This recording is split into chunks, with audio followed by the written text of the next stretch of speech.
مسلم ممالک ایران کا ساتھ اس لیے نہیں دیتے کہ کیا وہ ڈر گئے ہیں یا کیا وہ امریکہ اور اسرائیل کا مقابلہ نہیں کر سکتے یا اسرائیل پاکستان سے زیادہ طاقتور ہے؟ نہیں، اصل وجہ کچھ اور ہے جو آپ کو درد بھی دلائے گی اور غصہ بھی۔ تو دوستو، میں ہوں محمد مجاہد کھوکھر۔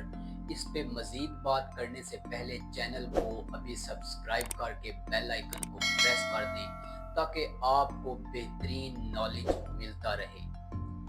دوستو، آج ایران اکیلا کئی ممالک سے جنگ لڑ رہا ہے۔ اس میں دنیا کا سب سے طاقتور ملک امریکہ شامل ہے، اس میں اسرائیل شامل ہے، اس میں بہت سے دوسرے یورپی کنٹریز بھی امریکہ اور اسرائیل کی مکمل سپورٹ کر رہے ہیں، اور یہاں تک کہ مسلمان ممالک کے فضائی حدود بھی امریکہ استعمال کر رہا ہے ایران پر حملے کرنے کے لیے، ایران پہ میزائلز برسانے کے لیے۔ لیکن کوئی بھی مسلمان ملک ابھی تک کھل کر سامنے نہیں آیا جو امریکہ اور اسرائیل کی مخالفت کر سکے، جو امریکہ کے صدر ٹرمپ کو روک سکے، جو اسرائیل کے بارے میں کھل کر بیان دے سکے کہ یہ امریکہ بالکل غلط کر رہا ہے۔ کوئی بھی مسلمان ملک کا صدر یا وزیر اعظم یا کوئی بھی حکمران ابھی تک کھل کر سامنے نہیں آیا۔ اس کی کیا وجہ ہے؟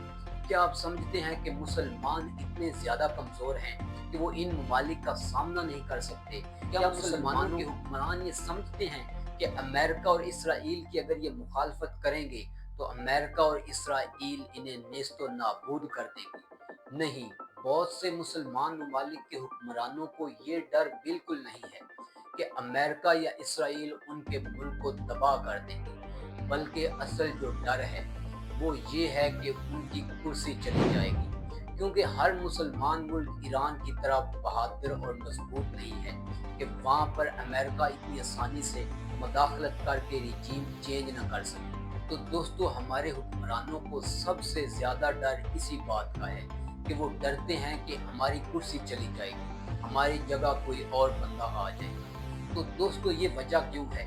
یہ وجہ اسی لیے ہے کہ ہمارے بہت سے مسلم ممالک کے جو حکمران ہیں وہ میرٹ کے اوپر نہیں آئے، وہ ایک اصل طریقے سے ایک جمہوریت کے تھرو نہیں آئے، عوام نے انہیں منتخب نہیں کیا ہوا۔ آپ اپنے ملک پاکستان کی مثال لیں۔ ہمارے پاکستان میں جو رجیم چینج کر کے عمران خان کی حکومت کو ہٹایا گیا، کیا وہ آپ سمجھتے ہیں کہ اس کے پیچھے کوئی وجہ نہیں تھی؟ اس کے پیچھے یہی وجہ تھی کیونکہ عمران امریکہ اور اسرائیل کے انہی ہتھ کنڈوں کے سامنے ایک بڑی دیوار ثابت ہو سکتا تھا۔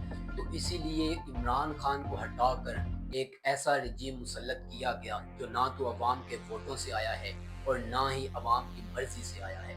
وہ ایک غیر جمہوری طریقے اور اللیگل طریقے سے انہوں نے اقتدار پہ قبضہ کیا ہوا ہے۔ دوستو، سب سے بڑی وجہ تو یہی ہے کہ اگر اب یہ حکمران آواز امریکہ کے خلاف اٹھائیں گے تو انہیں ڈر ہے کہ ہماری جگہ امریکہ کسی اور کو لے آئے گا۔ تو اس کے علاوہ جو دوسری سب سے بڑی وجہ ہے امریکہ اور اسرائیل کا کھل کر سامنا، مقابلہ اور ان کے بارے میں بیان نہ دینے کی، وہ ہے مسلم ممالک میں لیڈرشپ کی کمی۔ آج مسلمان ممالک میں کوئی ایسا لیڈر موجود نہیں ہے جو امریکہ کی آنکھوں میں آنکھیں ڈال کے بات کر سکے، جو اپنے حق کے لیے آواز اٹھا سکے، جو اپنی قوم کی صحیح معنوں میں نمائندگی کر سکے۔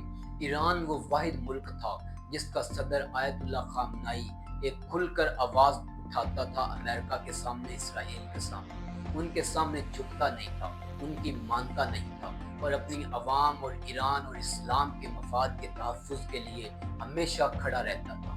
تو اس کے علاوہ ابھی مسلمان ممالک میں کوئی ایسا حکمران، کوئی ایسی لیڈرشپ موجود نہیں ہے جو اس قدر کھل کر امریکہ اور اسرائیل کے سامنے آواز اٹھا سکے۔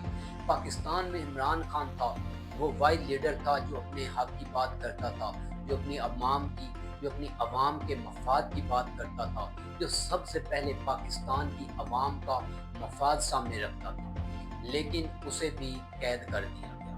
تو دوستو، سب سے بڑی وجوہات میں ایک تو یہ اپنی کرسی کا بچاؤ چاہتے ہیں، اور دوسری سب سے بڑی وجہ ایسے لیڈر کا فقدان ہے جو امریکہ اور اسرائیل کے سامنے مسلمانوں کی آواز بن کے